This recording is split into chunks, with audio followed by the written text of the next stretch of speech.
میں نے 8 دن فون نہیں کیا اور وہ سیف کو 4 بار کہہ چکی تھی ساحر سے کہیں کہ مجھے فون کرے، میں روز اس کے فون کا انتظار کرتی ہوں۔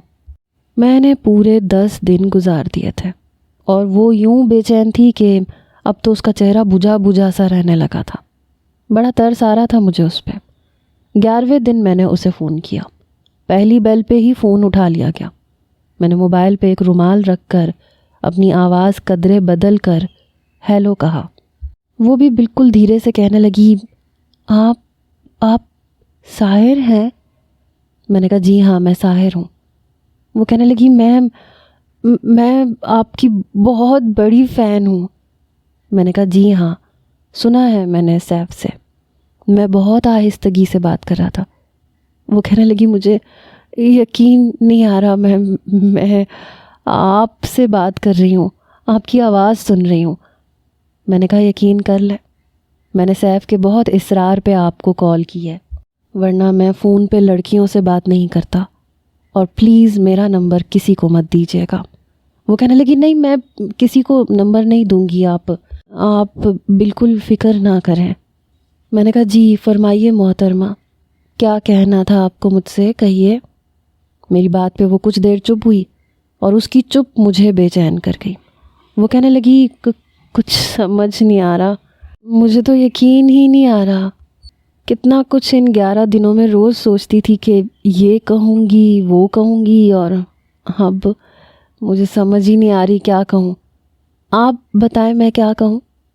جی تو چاہا کہ اسے کہہ دوں کہ جیسے تم مجھ سے محبت کرتی ہو، اتنا ٹوٹ کے چاہتی ہو، میں بھی تم سے شدید محبت کرتا ہوں، لیکن کہہ نہیں سکا۔ میں نے کہا یہ تو آپ کو پتہ ہوگا، دیکھیں میرے پاس اتنا وقت نہیں ہوتا اور نہ مجھے لڑکیوں سے بات کرنے کا کوئی تجربہ ہے۔ وہ تو سیف نے مجھ سے بہت کہا تھا کہ آپ مجھ سے بات کرنا چاہتی ہیں، آپ کو میری شاعری پسند ہے، اس لیے میں نے فون پہ بات کرنے کی حامی بھر لی تھی۔ وہ کہنے لگی آپ نے مجھ پہ غزل لکھی تھی، آپ کو پتہ ہے مجھے وہ زبانی یاد ہو چکی ہے اور مجھے بہت اچھا لگا تھا۔ میں نے کہا ہاں اگر کوئی میرا فین میری شاعری کو پسند کرتا ہے تو میں لکھ دیتا ہوں، it's not a big deal. میں نے اس سے بہت روکھے سے انداز میں بات کی تھی، جیسے پتہ نہیں کہاں کا بڑا شاعر ہوں۔ کہنے لگی کیا مجھے آپ کا آٹوگراف مل سکتا ہے؟ میں نے کہا جی ہاں میں سیف کو دے دوں گا۔ وہ کہنے لگی نہیں سیف سے نہیں، مجھے اپنے ہاتھ پہ چاہیے پلیز۔ یہ سن کے میں چپ ہوا۔ کہنے لگی میں آپ کو دیکھنا چاہتی ہوں، آپ کو اندازہ نہیں ہے آپ میرے لیے کیا ہیں۔ اس کے لفظ میرے اندر کیا کیا ہلچل مچا رہے تھے میں بیان نہیں کر سکتا۔ اچھا لگ رہا تھا، بہت اچھا لگ رہا تھا اپنے لیے یہ سب کچھ ہیرا کے منہ سے سننا، یہ ایک خواب سا لگ رہا تھا۔ میں نے کہا میں سیف سے پہلے بھی کہہ چکا ہوں کہ مجھے شہرت نہیں چاہیے، ورنہ میرا تو جینا محال ہو جائے گا۔ میری کلاس کی بہت سی لڑکیاں میرے اس تخلص سے تو واقف ہیں، میری شاعری کو پسند کرتی ہیں، لیکن انہیں نہیں پتہ کہ میں ہی ساحر ہوں۔ آپ کو تو پتہ ہی نہیں ہے کہ میرا پڑھنا بھی محال ہو جائے گا، اور کچھ لڑکیاں تو میری دیوانی ہیں، پاگل ہیں۔ وہ کہنے لگی میں بھی ان میں شامل ہوں۔ میں ہنسا، میں نے کہا آپ تو کچھ بھی نہیں۔ آپ کو پتہ ہے میری ایک فین میری اتنی دیوانی ہے کہ اس نے اپنے خون سے مجھے آئی لو یو لکھ کر دیا تھا۔ شی از کریزی۔ بہرحال مجھے یہ سب کچھ پسند تو نہیں ہے، لیکن تب میں نے اس لڑکی سے کہا تھا کہ اگر اس نے دوبارہ سے ایسی حرکت کی تو میں اس سے بات نہیں کروں گا۔ اب تک کی میری ساری فینز میں وہی ٹاپ آف دا لسٹ ہے، آپ جیسی تو پتہ نہیں کتنی ہے۔ میں نے بس یوں ہی کہہ دیا تھا، لیکن وہ چپ سی ہو گئی۔ میں نے کہا جی محترمہ اور بھی کچھ کہنا ہے یا میں فون بند کر دوں، مجھے نیند آ رہی ہے۔ وہ کہنے لگی میں آپ سے محبت کرتی ہوں اور آپ کے لیے کچھ بھی کر سکتی ہوں۔ آپ کو خون سے لکھے لیٹر چاہیے، کتنے چاہیے مجھے بتائیں، میں بھی لکھ سکتی ہوں، مگر آج کے بعد یہ مت کہیے گا کہ آپ کو مجھ سے زیادہ کوئی چاہتا ہے۔ بہت جذبات میں بول رہی تھی، آواز میں واضح نمی تھی۔ میں نے کہا اوہ پلیز، آپ نے اگر ایسا کچھ کیا تو میں دوبارہ بات بھی نہیں کروں گا۔ میں تو بس یہ بتا رہا تھا کہ وہ میری دیوانی تھی، مجھے بے تحاشا چاہتی تھی، لیکن مجھے اس کی یہ حرکت اچھی نہیں لگی۔ مجھے اس قسم کی کریزی محبت پسند نہیں ہے۔ میں صرف یہ بتا رہا تھا کہ میرے فرینڈز میں لڑکیاں زیادہ ہیں، لڑکے کم ہیں۔ جذبات میں آ کے لڑکیاں اس حد تک بھی چلی گئی ہیں۔ مقصد یہ نہیں تھا کہ آپ بھی ایسا کچھ کریں، میں اسی لیے کسی کے سامنے نہیں آتا۔ بڑی لجاجت سے میں نے کہا کہ میں لوگوں سے کسی سے بھی ملنا نہیں چاہتا، کسی کو بھی بتانا نہیں چاہتا کہ میں کون ہوں۔ آپ ملیں گی، پھر کسی دوست کو بتائیں گی، اور اس طرح سے سب کو پتہ چل جائے گا۔ وہ کہنے لگی نہیں، میں کسی کو بھی نہیں بتاؤں گی، میرا آپ سے وعدہ ہے۔ میں نے کہا مجھے اعتبار نہیں ہے، اور جب اعتبار ہوگا تو میں آپ کو بتا دوں گا۔ اچھا مجھے نیند آ رہی ہے، اللہ حافظ۔ کہنے لگی 1 منٹ، بس 1 منٹ۔ میں نے کہا جی کہیے۔ کہنے لگی آپ مجھے دوبارہ کال کریں گے؟ میں نے کہا جی نہیں، اتنا ٹائم نہیں ہوتا میرے پاس، اگر میں یوں ہی اپنی فین سے بات کرتا رہا تو لکھ نہیں سکوں گا۔ وہ کہنے لگی باقیوں کو چھوڑیں، بس مجھ سے بات کر لیا کریں۔ میں نے کہا سوری، آپ میرے لیے اتنی بھی اہم نہیں ہوئی ہیں، ہاں مگر کبھی نہ کبھی کر لیا کروں گا۔ وہ کہنے لگی آپ کا نمبر میرے پاس سیو ہے، آپ مجھ سے کچھ دیر بات کر لیا کریں، پلیز انکار مت کیجیے گا۔ میرے دل میں تو لڈو پھوٹ رہے تھے، انکار کیوں کرتا۔ میں نے کہا ٹھیک ہے، میں کر لیا کروں گا، لیکن دیکھیں روز روز مت تنگ کیجیے گا، میں بہت تنگ ہو جاتا ہوں۔ آپ دوسری ہیں جس سے میں نے سیف کے کہنے پہ آپ سے بات کی ہے، اور میرا نمبر آپ کے پاس آ گیا ہے۔ ایک وہ تھی میری دیوانی، اس کی دیوانگی کو دیکھ کے مجھے نمبر دینا پڑا۔ وہ تو کہتی تھی کہ آپ سے شادی کروں گی، اس قدر دیوانی تھی وہ میری، جان ہی نہیں چھوڑتی۔ میں جان بوجھ کے اس سے ایسی باتیں کر رہا تھا۔ میں جانتا تھا کہ عورت کے اندر یہ کیڑا بہت زیادہ ہوتا ہے کہ جسے وہ پسند کرتی ہے، جس سے محبت کرتی ہے، اس کے منہ سے کسی اور کا نام نہیں سن سکتی۔ یہ نہیں سن سکتی کہ وہ کسی اور لڑکی کی تعریف کرے، غائبانہ ہی صحیح۔ میں ساحر نہیں تھا، شاعر نہیں تھا، لیکن وہ میری دیوانی تو تھی نا، مجھے اچھا لگ رہا تھا۔ میں بتا نہیں سکتا میرا اس وقت کیا جی چاہ رہا تھا۔ جی چاہ رہا تھا اسے اپنی سانسوں میں بسا لوں کہ میں بھی تمہارا دیوانہ ہوں، تمہاری دیوانگی میں کیا کچھ کر رہا ہوں تم سوچ بھی نہیں سکتی۔ وہ کہنے لگی میں بس یہ جانتی ہوں کہ جتنی محبت میں آپ سے کرتی ہوں کوئی دوسری لڑکی نہیں کر سکتی۔ پلیز میرے سامنے کسی اور کا نام مت لیا کریں، مجھ سے میری باتیں کیا کریں۔ آخر اس کے منہ سے میں نے وہ سن لیا جو میں سننا چاہتا تھا۔ میں نے کہا اوکے، خدا حافظ، یہ کہہ کے میں نے فون بند کر دیا، حالانکہ میں نہیں چاہتا تھا کہ فون بند کروں۔ بڑے سکون کی نیند آئی تھی مجھے لگتا تھا وہ میرے پہلو میں ہے، میرے ساتھ لیٹی ہے، میرے کانوں میں اپنی محبت بھری باتوں کا رس گھول رہی ہے۔ میں نے تکیے کو یوں گلے سے لگا رکھا تھا جیسے تکیہ نہ ہو ہیرا ہو۔ میں تو ایک حسین خواب دیکھ رہا تھا جہاں وہ میرے پہلو میں لیٹی تھی اور میں نے اسے سینے سے بھینچ رکھا تھا۔ کہہ رہی تھی ساحر اب چھوڑ بھی دیں، کیا کر رہے ہیں؟ اور میں کہہ رہا تھا نہیں ابھی نہیں ہیرا جانی، آج ہی تو تم میرے ہاتھ آئی ہو، کیسے چھوڑ دوں؟ اس کے گلابی پنکھڑیوں جیسے ہونٹ مجھے پاگل کر رہے تھے۔ جیسے ہی میں اس کے ہونٹوں پہ جھکا، بڑا رومانٹک خواب تھا، لگ رہا تھا سچ میں وہ میرے قریب ہے، مگر عین اسی وقت مجھے بری طرح سے کسی نے جھنجھوڑا۔ میں ہڑبڑا کے اٹھا، کروٹ بدل کے دیکھا تو صوفیہ تھی، مجھے گھور گھور کے دیکھ رہی تھی۔ اسے دیکھ کے میں ہوش کی دنیا میں واپس لوٹا، جلدی سے تکیہ چھوڑا، اٹھ کے بیٹھ گیا۔ میں نے کہا بچ گئے ساتھ۔ میری بات کا جواب دینے کے بجائے صوفیہ کہنے لگی اوئے فادی کے بچے، یہ خواب میں کیا بول رہے تھے؟ کون ہے یہ ہیرا جسے جانی مانی کہہ رہے تھے؟ صوفیہ کے منہ سے یہ سن کے مجھے حیرت کا جھٹکا لگا تھا۔ تو کیا جو کچھ میں خواب میں بول رہا تھا وہ سب کچھ صوفیہ سن رہی تھی؟ چھی، میں تو اپنی بہن کے سامنے شرمندہ سا ہو گیا۔ میں نے کہا کون ہیرا؟ میں نظریں چرا رہا تھا، انجان سا بن گیا اور اٹھ کے بیٹھ گیا۔ وہ میرے برابر میں بیٹھ گئی، کہنے لگی سچ بتا کیا چکر ہے؟ دیکھ لڑکی وڑکی کے چکر میں پڑنے کی ضرورت نہیں ہے، ابا کے غصے کو جانتے ہو نا، وہ لو میرج کے کتنے خلاف ہیں۔ میں نے کہا ایسا کوئی چکر نہیں ہے۔ وہ کہنے لگی اچھا واقعی؟ پہلے تو خواب میں تم کرکٹ کھیل رہے ہوتے تھے، اپنے دوستوں کو چلا چلا کے بول رہے ہوتے تھے سیفی بال پکڑ، بال چوکا نہ لگ جائے، ٹھیک سے بیٹ چلا کمبخت۔ روہیل نے بال کیوں نہیں پکڑی؟ کیچا اٹھا سیدھا سیدھا، بول کیوں نہیں پکڑی؟ میں نے تو تمہیں ہمیشہ یہی بولتے سنا ہے جب بھی میں تمہیں اٹھانے آتی ہوں، اور آج تو بڑا کچھ عجیب سا بول رہے تھے۔ ہوش میں تو ہو تم؟ اب میں اسے کیا بتاتا کہ میرے ہوش ہی تو گم ہو گئے ہیں۔ میں نے کہا پتہ نہیں مجھے اپنے آپ سے کیا بولے جا رہی ہو، جا کے ناشتہ بناؤ، زیادہ سوچا مت کرو۔ اتنا ہی سوچنے کا شوق ہے نا تو اپنے منگیتر فراز کو سوچا کرو۔ ویسے بھی اگلے مہینے دبئی سے واپس آ رہا ہے وہ، اپنی شادی کی تیاریاں کرو بیٹا، تمہیں تو میں اگلے مہینے ہی رخصت کرواؤں گا۔ کہنے لگی تم نے کروا دیا مجھے رخصت، سارا بوجھ تو ابا پہ ہے۔ پتہ ہے تمہیں رات کو اماں ابا ٹھیک سے سوتے بھی نہیں ہیں، بس میرے جہیز کی لسٹ بناتے رہتے ہیں اور چیزیں کم کرتے رہتے ہیں کہ مہنگائی بہت ہو گئی ہے۔ 2 ڈنر سیٹ کے بجائے 1 دے دیتے ہیں، جوڑے زیادہ تر تو پہنے نہیں جاتے، 7 کے بجائے 5 بنا دیتے ہیں، اور ایک تم ہو، تمہیں پرواہ ہی نہیں ہے۔ تم کب سیریس ہوگے بتاؤ مجھے؟ میں نے کہا تمہارے کہنے پہ تو نہیں ہوں گا۔ نہیں کرو، جاؤ جاؤ، شاباش، جا کے ناشتہ بناؤ، اپنا کام کیا کرو۔ اور تم نے ویسے بھی خالہ کے گھر جانا ہے، کیا خالہ کے گھر میں ڈنر سیٹ نہیں ہے؟ یا فراز کی ماں شادی کے بعد اسے اپنے برتن میں ناشتہ اور کھانا نہیں دے گی؟ تمہارے جہیز کے برتنوں میں ہی کھانا کھلانا فرض ہو جائے گا اس پہ۔ میری بات سن کے کہنے لگی تم کبھی نہیں سدھرو گے۔ میں نے بمشکل جمائی روکی تھی اور اٹھ کے واش روم میں انگڑائی لیتے ہوئے گیا تھا۔ کیا تھا یہ سب کچھ سچ ہوتا؟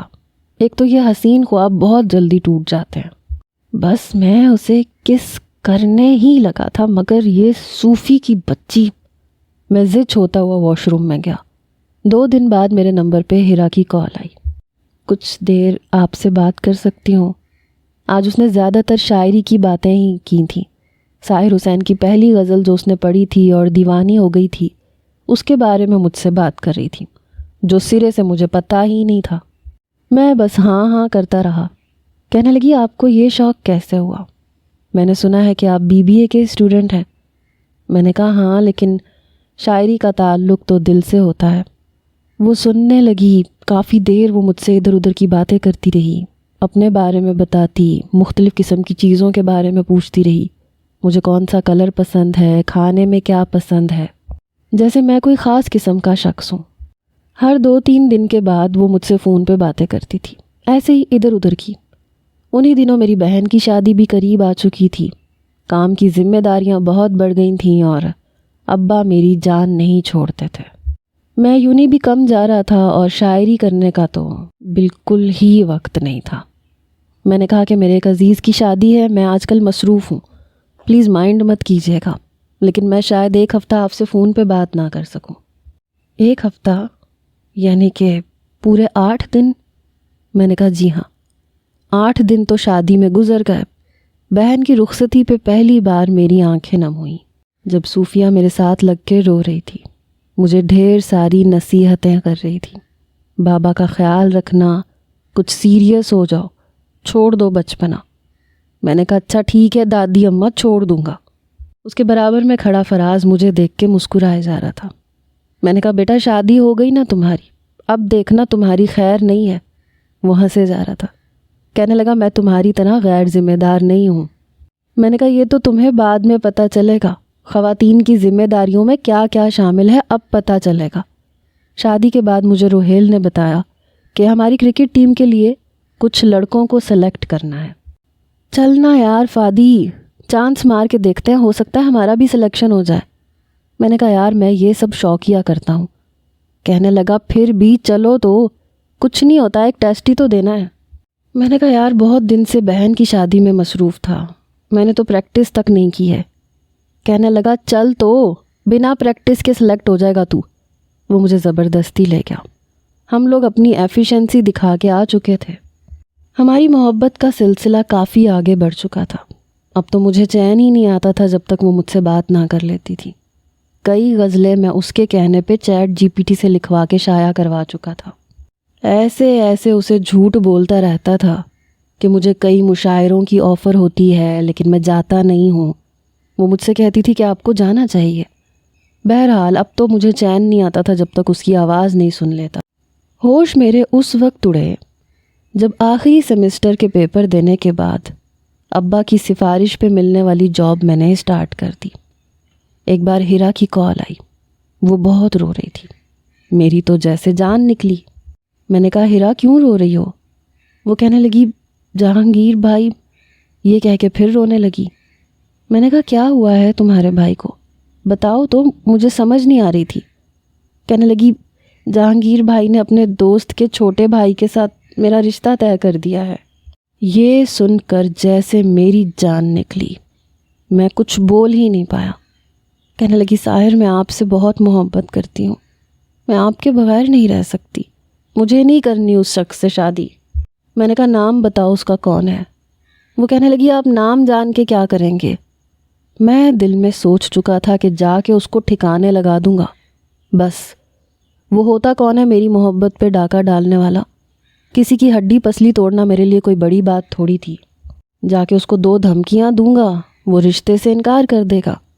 وہ کہنے لگی وہ یہاں نہیں ہے، وہ 2 مہینے بعد آئے گا، صرف چند دن کے لیے، اور پھر میری شادی اس سے ہو جائے گی۔ وہ لوگ لندن میں رہتے ہیں اور میرا لندن کا ویزا پہلے سے موجود ہے، وہ مجھے ساتھ لے جائے گا ہمیشہ کے لیے۔ میں مر جاؤں گی آپ کے بغیر، آپ کو اندازہ نہیں ہے میں آپ سے کتنی محبت کرتی ہوں۔ پہلی بار میں نے نخرہ نہیں دکھایا تھا۔ میں نے کہا ہیرا تم میرے لیے بہت اہم ہو، مجھے پتہ ہی نہیں چلا کہ کب میں بھی تم سے محبت کرنے لگا ہوں، اور میں تم سے شادی بھی کرنا چاہتا ہوں، کیا میں اپنا رشتہ بھیجوں؟ وہ کہنے لگی بھائی نہیں مانیں گے، کبھی بھی نہیں مانیں گے۔ میں نے کہا میں جاب بھی کرتا ہوں، صرف شاعر نہیں ہوں۔ میں یہ تو بھول ہی گیا تھا کہ وہ مجھے بظاہر جس حوالے سے جانتی ہے سیدھا انکار کر دے گی۔ اب میں اسے بتانا چاہتا تھا کہ میں کون ہوں، لیکن ہمت نہیں کر پا رہا تھا، پتہ نہیں کیوں۔ کہنے لگی مجھے کچھ نہیں پتہ، میں کچھ نہیں جانتی، مجھے کچھ بھی سمجھ میں نہیں آ رہا۔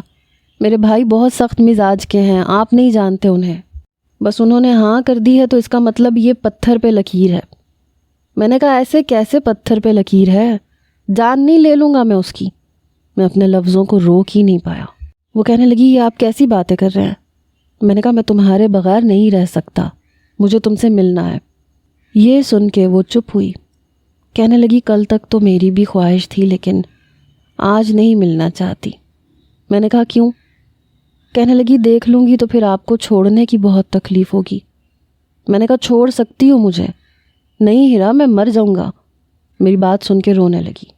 کہنے لگی مر تو میں بھی جاؤں گی، آپ میرے لیے جتنے پہلے خاص تھے آج اس سے کہیں زیادہ ہو چکے ہیں۔ میں نے کہا ابتدا تم نے کی تھی، مجھے اپنا دیوانہ تم نے بنایا، اب کیسے دامن چھڑا سکتی ہو؟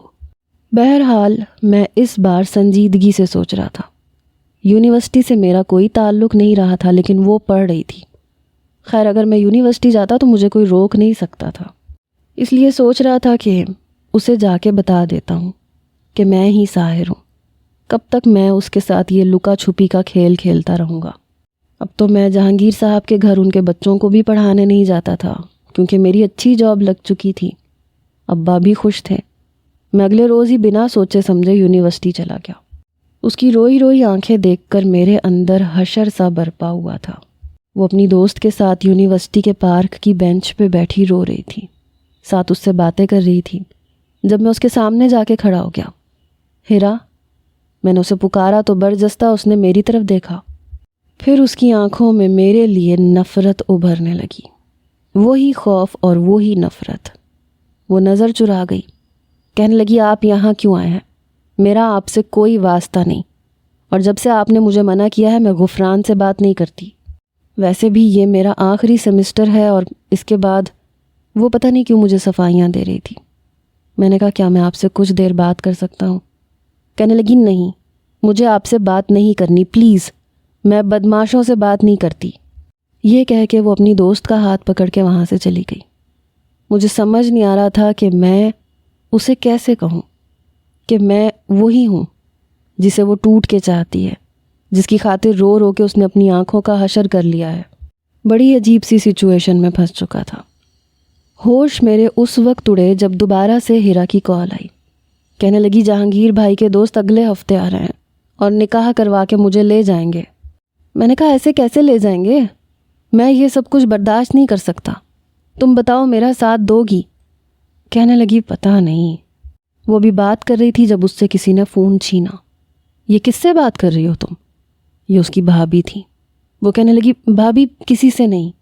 وہ کہنے لگی تمہاری حرکتیں میں کافی دنوں سے نوٹ کر رہی ہوں، جب سے رشتہ پکا ہوا ہے تم روئے جا رہی ہو، بتاؤ کون ہے یہ؟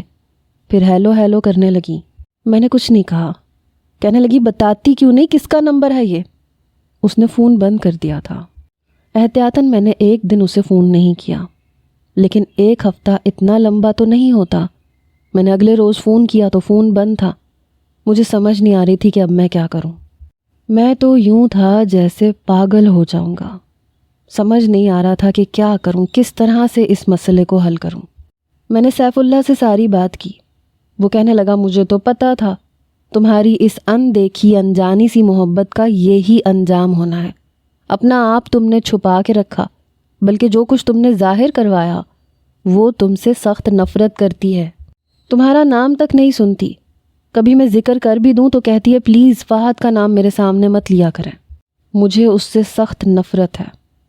اور دوسری طرف تم ایک غائبانہ شاعر بن کے اس سے محبت کی پینگیں بڑھا رہے ہو، اور اس حد تک پہنچ چکے ہو کہ نہ وہ پیچھے ہٹ پا رہی ہے نہ تم۔ اور تیسرا سب سے بڑا فرق جانتے ہو کیا ہے؟ میں نے کہا وہ کیا ہے؟ میں بے چین تھا۔ کہنے لگا یار جہانگیر کے اور تمہارے اسٹیٹس میں بہت فرق ہے۔ وہ بنگلے میں رہنے والی لڑکی ہے اور تم ایک مڈل کلاس۔ اس کا بھائی اسے لندن بھیجنے کے خواب دیکھ رہا ہے۔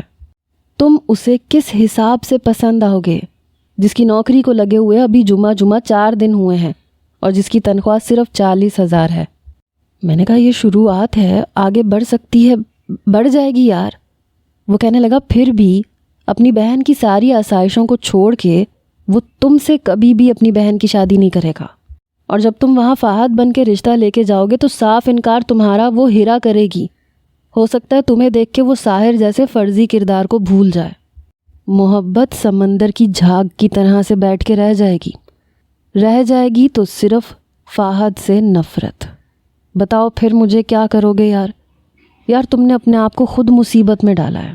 ایک ایسی لڑکی سے محبت کی ہے جس کا اور تمہارا کوئی میچ ہی نہیں ہے۔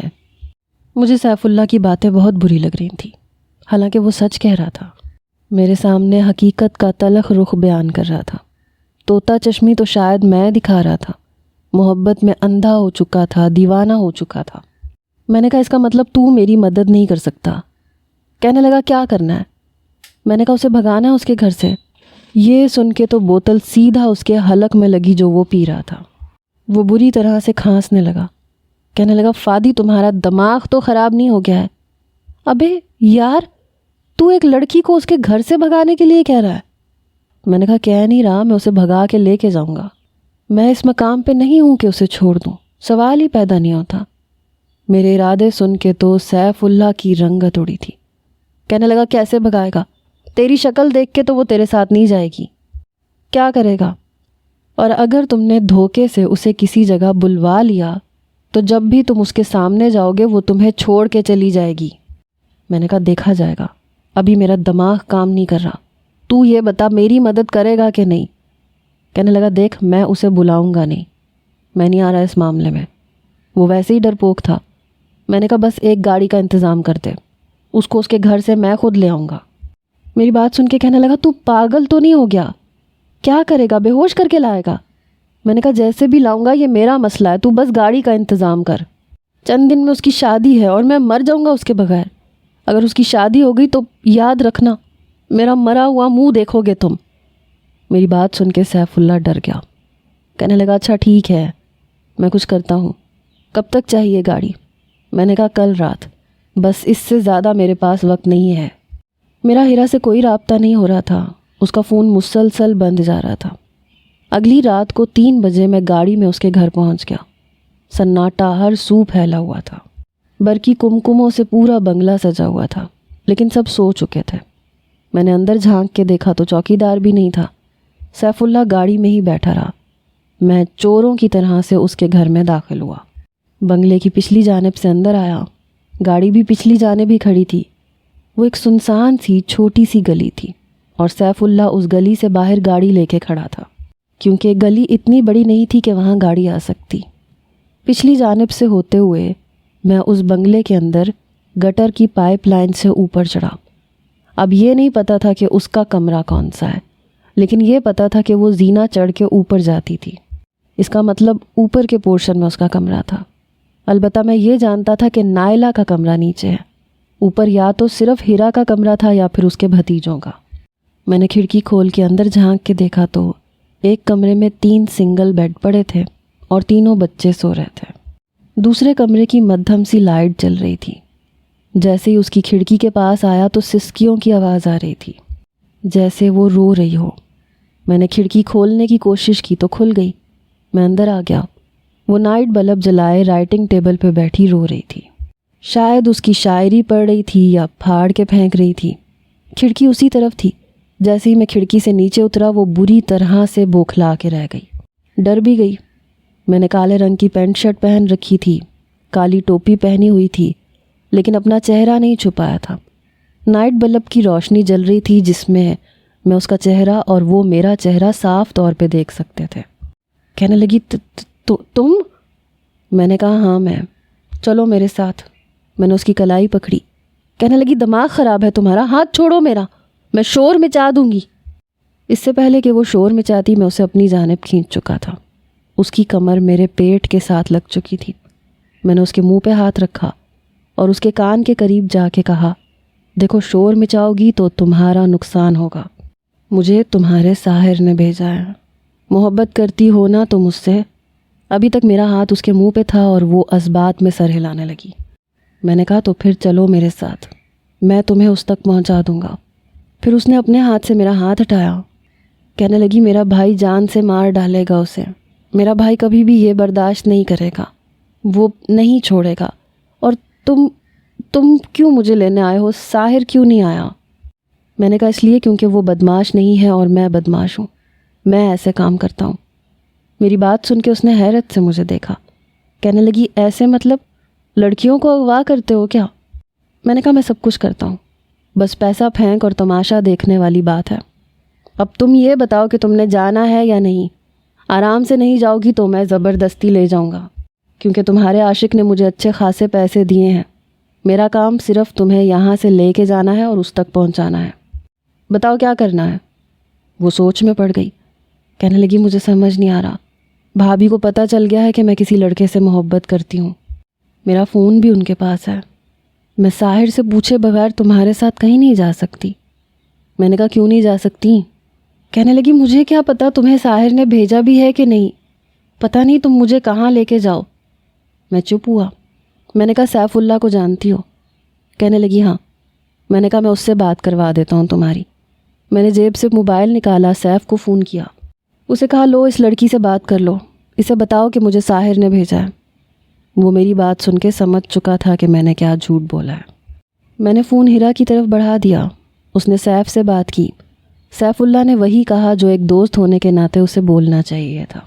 بہرحال وہ الماری کے پاس گئی، چھوٹے سے بیگ میں سے چند کپڑے رکھے، ایک چادر سے اپنے آپ کو لپیٹا اور میرے ساتھ جانے کے لیے تیار ہو گئی، پر روئے جا رہی تھی، بار بار اپنا کمرہ دیکھ رہی تھی۔ میں نے اس کی کلائی پکڑی اور اسے پچھلی جانب لے گیا۔ گٹر کی پائپ لائن دیکھ کے وہ گھبرائی، کہنے لگی میں کیسے اتروں گی؟ میں نے کہا جیسے میں اتروں گا ویسے اتر جانا۔ بہرحال پائپ سے اترنے میں نے اس کی مدد کی تھی۔ نیچے اترتے ہی پچھلی دیوار کودنے کے لیے میں نے اسے اوپر چڑھایا۔ وہ دیوار کی منڈیر پہ بیٹھ چکی تھی، لیکن پچھلی جانب کودنے سے ڈر رہی تھی۔ لیکن مجھے 2 منٹ لگے تھے پچھلی دیوار کودنے میں۔ اس کے بعد میں نے اس کی طرف اپنا ہاتھ بڑھایا۔ جھجکتے ہوئے وہ مجھے اپنا ہاتھ پکڑا چکی تھی۔ دیوار کودنے میں بھی میں نے اس کی مدد کی۔ پھر اسے گاڑی میں لے جا کے پیچھے بیٹھنے کے لیے کہا۔ وہ پیچھے بیٹھ گئی۔ میں نے سیف کو اشارہ کیا۔ گاڑی چل چکی تھی، لیکن میں نہیں جانتا تھا کہ آگے میرے ساتھ کیا ہونے والا ہے۔ میں کوئی چھوٹا کام نہیں کر کے آ رہا تھا۔